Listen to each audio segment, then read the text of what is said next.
کہ اے امت محمد، خداوند تعالیٰ کی طرف سے تمہارے پاس مدد پہنچ چکی ہے۔ میں نے کہا کہ نبی علیہ السلام کی دعا کی برکت سے فتح ہوگی۔ قسم ہے رب کعبہ کی، تھوڑی ہی دیر ہوئی تھی کہ میں نے دیکھا رومی سر پر پاؤں رکھ کر بھاگے اور مسلمانوں نے ان کا تعاقب کیا۔ منادی نے فتح کی آواز دی۔ مسلمانوں کے گھوڑے چونکہ دشمن کے گھوڑے سے زیادہ تیز رو تھے، اس لیے فلسطین کی لڑائی میں ہم نے 10,000 بلکہ اس سے بھی زیادہ رومی قتل کر دیے۔ رات تک ہم نے ان کا پیچھا کیا۔ حضرت عمر بن عاص کو اس فتح سے بہت خوشی ہوئی، اور چونکہ مسلمانوں نے دشمن کا تعاقب کیا تھا اور اب تک واپس نہیں ہوئے تھے، اس لیے آپ کا دل ہمارے ساتھ ساتھ تھا۔ حضرت عمر بن عطاب کہتے ہیں کہ اس وقت میں نے حضرت عمر بن عاص کو دیکھا کہ علم آپ کے ہاتھ میں تھا اور نیزہ شانے پر ڈال رکھا تھا۔ آپ ہاتھ ملتے جاتے تھے اور فرماتے جاتے تھے کہ جو شخص میرے پاس لوگوں کو لٹا دے گا، اللہ جل شانہ اس کے گمشدہ کو اس کے پاس لٹا دیں گے۔ آپ یہ فرما ہی رہے تھے کہ اہل عرب واپس ہے۔ آپ نے ان کا استقبال کیا۔ اس وقت آپ کہتے جاتے تھے جنہوں نے باری تعالیٰ کی رضا کی طلب میں محنت و مشقت اٹھائی ہے، انہوں نے اللہ تبارک و تعالیٰ کو راضی کر لیا ہے۔ کیا آپ لوگوں کو یہ فتح جو باری تعالیٰ نے عنایت فرمائی تھی کافی نہیں تھی جو آپ نے دشمنوں کا تعاقب کیا؟ مسلمانوں نے جواب دیا، ہمارا مقصود اس تعاقب سے غنیمت نہیں تھا بلکہ جہاد تھا۔ بہرحال جب مسلمان واپس آئے تو انہیں کوئی فکر اور کسی قسم کا کوئی غم نہیں تھا، مگر جس وقت ایک نے دوسرے کو دیکھنا شروع کیا تو 130 آدمی مفقود الخبر معلوم ہوئے۔ حضرت عمر بن عاص کو ان کے مفقود الخبر ہونے کا سخت رنج ہوا۔ پھر آپ نے کچھ دل میں غور کر کے فرمایا، اللہ تبارک و تعالیٰ ان کے ساتھ کوئی بھلائی کرنا چاہتے ہیں، اور اے عمر تو اس کا انکار کرتا ہے۔ اس کے بعد لڑائی کی وجہ سے جو نمازیں قضا ہو گئی تھیں، اذان اور تکبیر کے ساتھ آپ نے ان کو ادا کرایا، جیسا کہ حضرت ابو بکر صدیق نے آپ کو حکم دیا تھا۔ حضرت ابن عمر فرماتے ہیں کہ خدا کی قسم، آپ کے پیچھے جماعت سے بہت کم لوگوں نے نماز پڑھی، بلکہ لوگ چونکہ تھک رہے تھے اس لیے اکثر نے اپنے اپنے قیام گاہ پر نماز ادا کی۔ مال غنیمت بھی بہت کم جمع ہوا، آخر خیموں میں پڑھ کر سو گئے۔ صبح ہوئی تو حضرت عمر بن عاص نے اذان پڑھی، اس کے بعد نماز پڑھی اور حکم دیا کہ مال غنیمت جمع کیا جائے اور شہیدوں کے لاشیں میدان جنگ میں سے اکٹھے کیے جائیں۔ چنانچہ لوگوں نے لاشوں کو ڈھونڈ ڈھونڈ کر جمع کرنا شروع کیا اور 130 شہید جمع کیے گئے۔ حضرت سعید بن خالد کی لاش بھی تلاش کی گئی، مگر باوجود تلاش کے نہ ملی۔ حضرت عمر بن عاص نے خود تلاش کرنا شروع کیا تو ایک جگہ سے دستیاب ہوئی جو گھوڑوں کے سموں سے اس قدر روندی گئی تھی کہ تمام ہڈیاں چور چور اور سارا چہرہ پانچ پانچ ہو رہا تھا۔ آپ یہ دیکھ کر بہت روئے اور فرمایا، اے سعید، خداوند ارحم الراحمین تم پر رحم فرمائے، میں نے اللہ جل جلالہ سے وعدہ کیا تھا اور تم نے اس وعدہ کو پورا کر دیا۔ اس کے بعد آپ نے انہیں بھی شہداء کی لاشوں میں شریک کر دیا اور دفن کرنے کا حکم دیا، اور تمام مسلمانوں نے شہداء کی نماز جنازہ ادا کی۔ یہ تمام باتیں قبل از جمع کرنے مال غنیمت کی ہوئیں۔ پھر آپ نے مال غنیمت کے متعلق حکم دیا، تمام مال آپ کے پاس حاضر کیا گیا۔ آپ نے فتح جنگ کی خبر حضرت ابو عبیدہ بن جراح رضی اللہ تعالیٰ عنہ کے پاس لکھی، خدا کے نام سے جو بہت بڑا مہربان نہایت رحم کرنے والا ہے، من جانب عمر بن عاص بخدمت شریف امین الامت حضرت ابو عبیدہ رضی اللہ تعالیٰ عنہ، میں اس خدا کی تعریف کرتا ہوں جس کے سوا کوئی معبود نہیں، میں ان کے نبی صلی اللہ علیہ وسلم پر درود بھیجتا ہوں۔ میں فلسطین پہنچا، رومیوں کے 1,00,000 لشکر سے جو ربیس نامی سردار کے ماتحت تھا مقابلہ ہوا، ہمیں خداوند تعالیٰ نے اس پر فتح بخشی۔ 11,000 رومی جنگ میں مارے گئے، ہمارے 130 آدمی شہید ہوئے۔ میں یہیں فلسطین میں مقیم ہوں، اگر آپ کو ضرورت ہو تو میں حاضر خدمت ہوں۔ تمام مسلمانوں سے سلام فرما دیجیے، آپ پر خدا کی رحمتیں اور برکتیں نازل ہوں۔ ابو عامر دوسی کے ہاتھ آپ نے اس خط کو روانہ کیا، وہ لے کر چلے۔ حضرت ابو عبیدہ بن جراح اس وقت حدود شام میں تشریف فرما تھے، مگر شام میں داخل نہیں ہو سکے تھے۔ البتہ انہوں نے حضرت ابو بکر صدیق کے حکم کے بموجب اپنے لشکر کو متفرق کر دیا تھا۔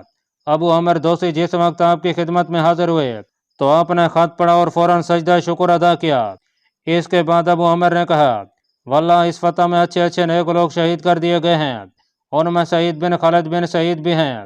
سعید مرحوم کے ولد چونکہ یہاں موجود تھے، جس وقت آپ نے اپنے لڑکے کے متعلق سنا گھبرا گئے، اور اس گھبراہٹ میں آپ کی چیخ نکل گئی اور بہت افسوس کیا۔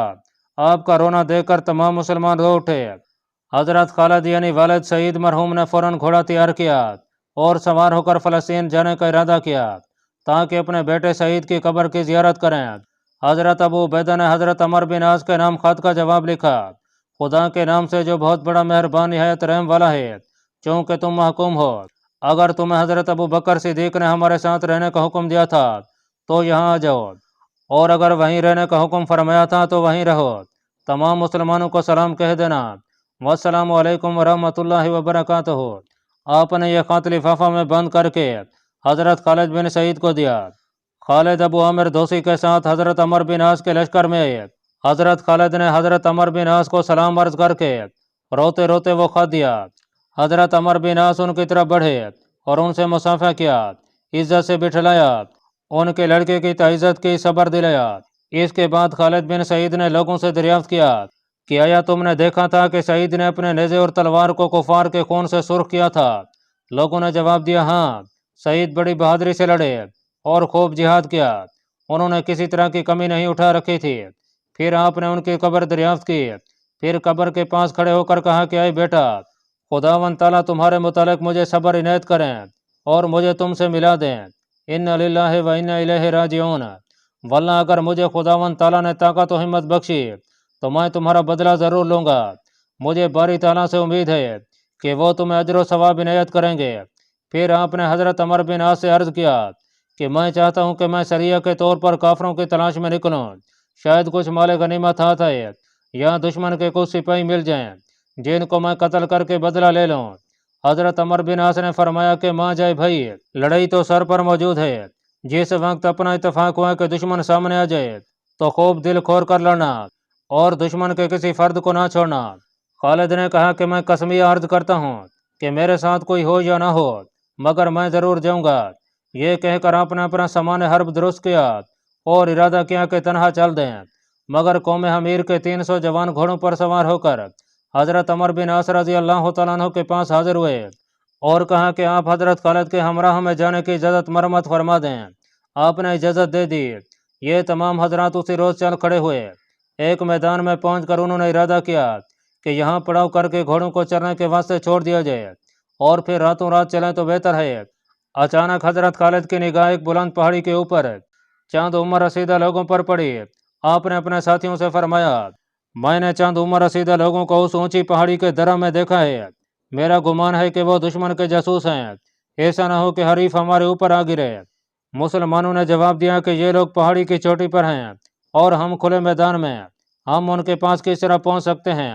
آپ نے فرمایا، اچھا، جب تک میں لوٹ کے نہ ہوں تم یہیں ٹھہرے رہو۔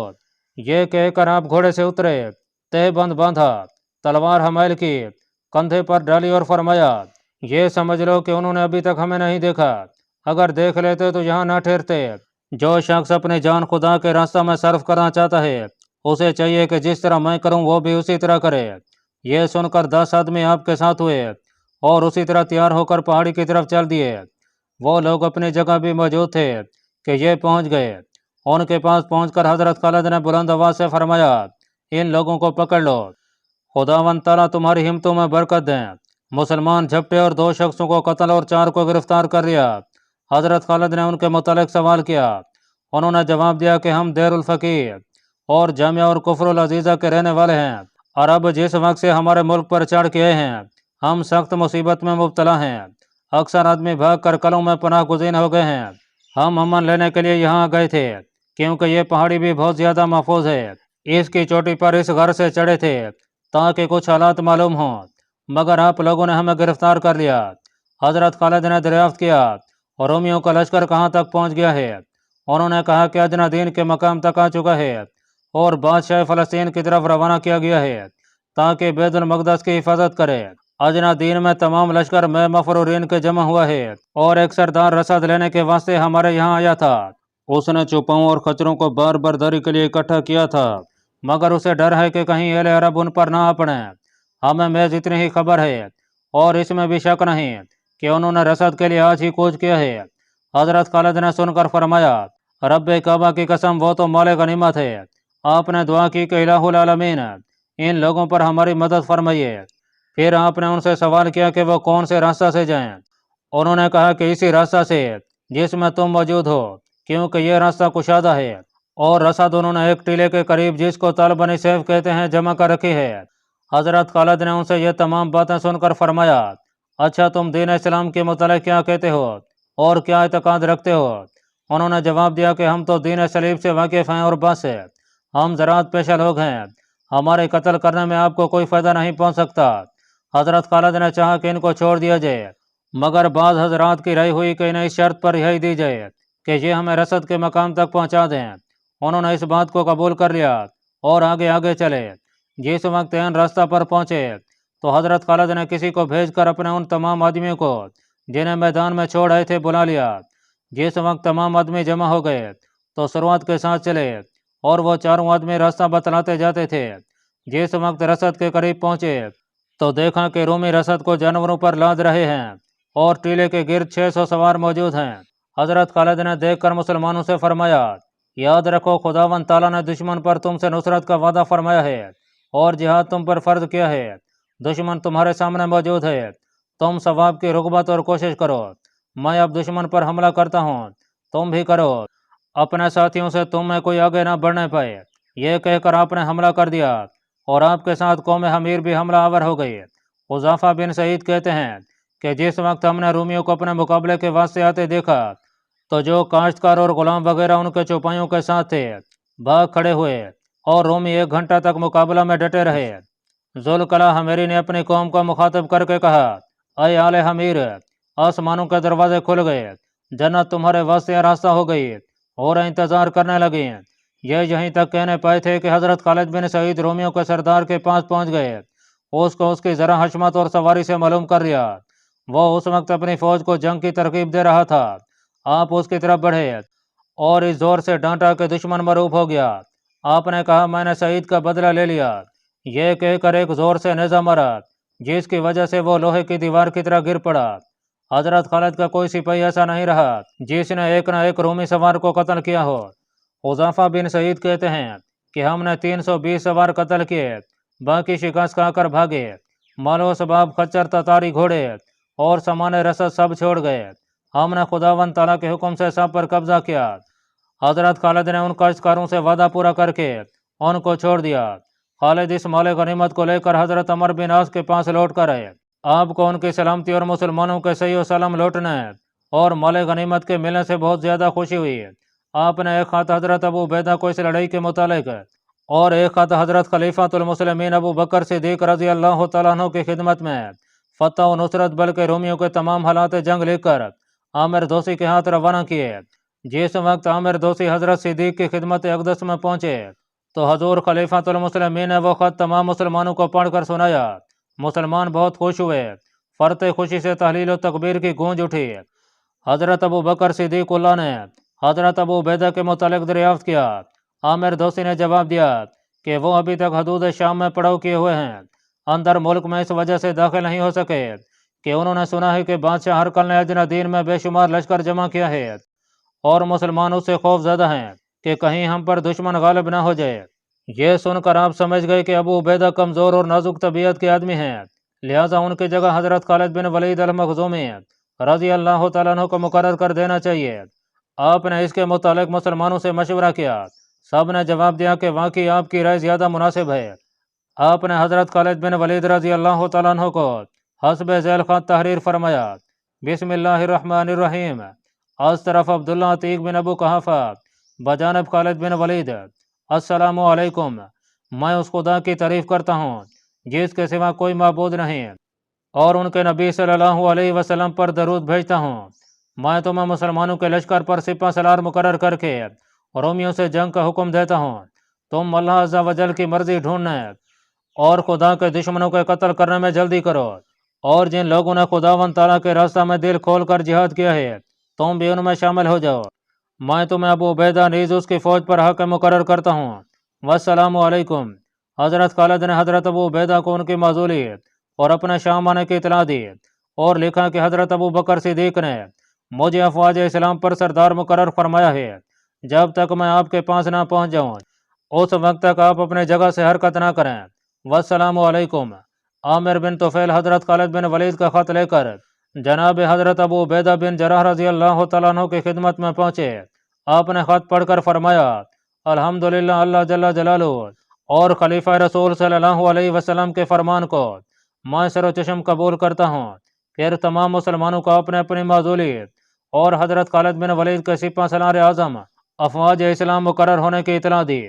اللہ پاک کمی بیشی معاف فرمائے۔ اللہ آپ کا حامی و ناصر ہو، آمین۔